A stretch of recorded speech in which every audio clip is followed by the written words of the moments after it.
New Zealanders are familiar with the lows and highs of the medicinal cannabis industry, and many will have followed the rise and fall of Cannasouth. There is also a very busy cannabis sector across the Tasman, and some of the issues in New Zealand resonate in the Australian industry where there are several dozen companies listed on the ASX. Our Sydney correspondent for this week, Lachlan Cahoon, has been looking into the Australian cannabis industry for Shoeshine this week. Lachlan, I understand that cannabis was in the news recently in a dispute over rugby league sponsorship. Can you tell us more about that? Yes, Hamish. So it coincidentally happened during the 420 celebrations that the marijuana community always have around April 20 each year. And what happened was that the Dolphins ARL team, they're sponsored by a medicinal cannabis company called Alternaleaf.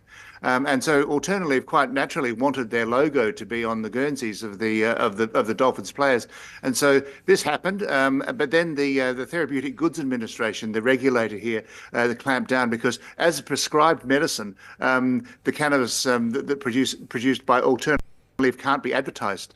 So what happened was that the team played with white tape over the company's logos in their game against the Parramatta Eels. But at the end of the game, most of the white tape had been ripped off in the game, and the company's logos were being displayed. So it was a bit of an analogy for the medical cannabis industry in Australia. Really, it's almost there, but not quite. You know, it's struggling for that mainstream recognition, and that's something that it's dealing with right now as it matures.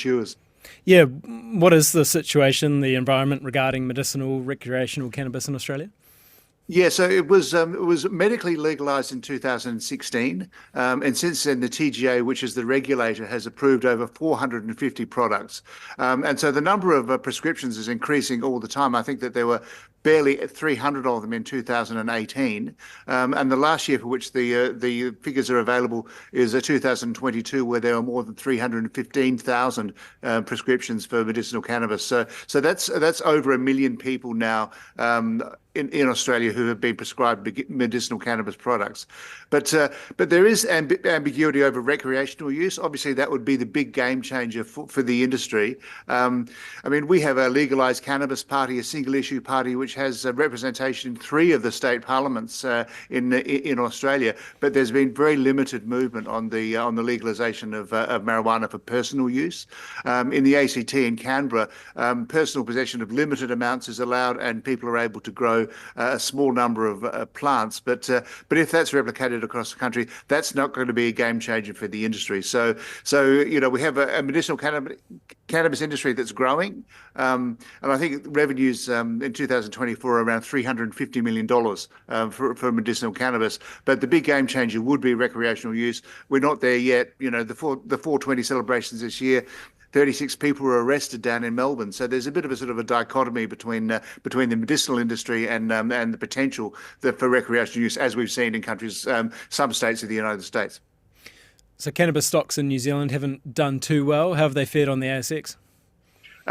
Look, not very well either. I think there's a global index for cannabis stocks. Was down. That's globally, not just Australian. Australian companies are included in it, but down 17% last year, and I think they were down 70% the year before. But there is some hope. The index, global index, is up 26% this year. So there's always this hope that one day the industry is going to mature and really deliver. But what's happening on the ASX is a lot of the companies that we have listed here are diversifying from cannabis. They're not purely medicinal cannabis companies, and some are distancing themselves. They're trying to be wellness companies rather than what we call pot stocks.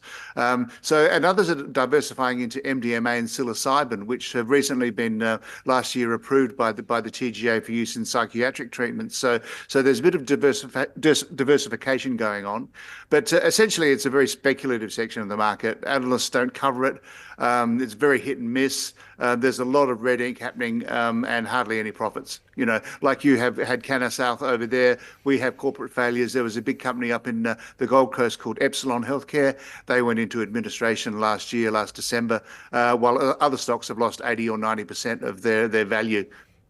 Are there any standouts though, or success stories which maybe show the way forward? Yeah. I mean, as you would expect in this penny dreadful markets, some companies have done spectacularly well, and there have been a couple of stocks that if you'd got in early, you would have made big money on.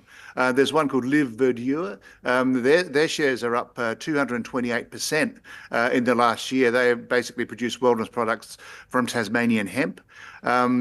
Arabella is another one. They increased in value 111% last year, but that was more to do with their cancer therapy product than their cannabis business. So they're one of those that is diversifying away. But once again, those companies, while their share prices may have gone stellar last year, they are not making profits. And they're not paying dividends.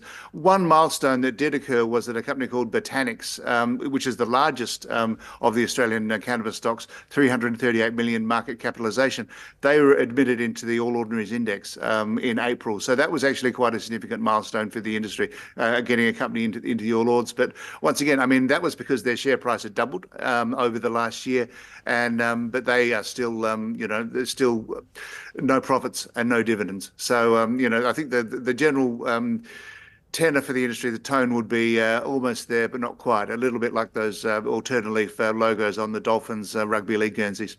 Absolutely. Lachlan, thanks for your time. Cheers, Hamish. To support our award-winning independent journalism, subscribe to nbr.co.nz.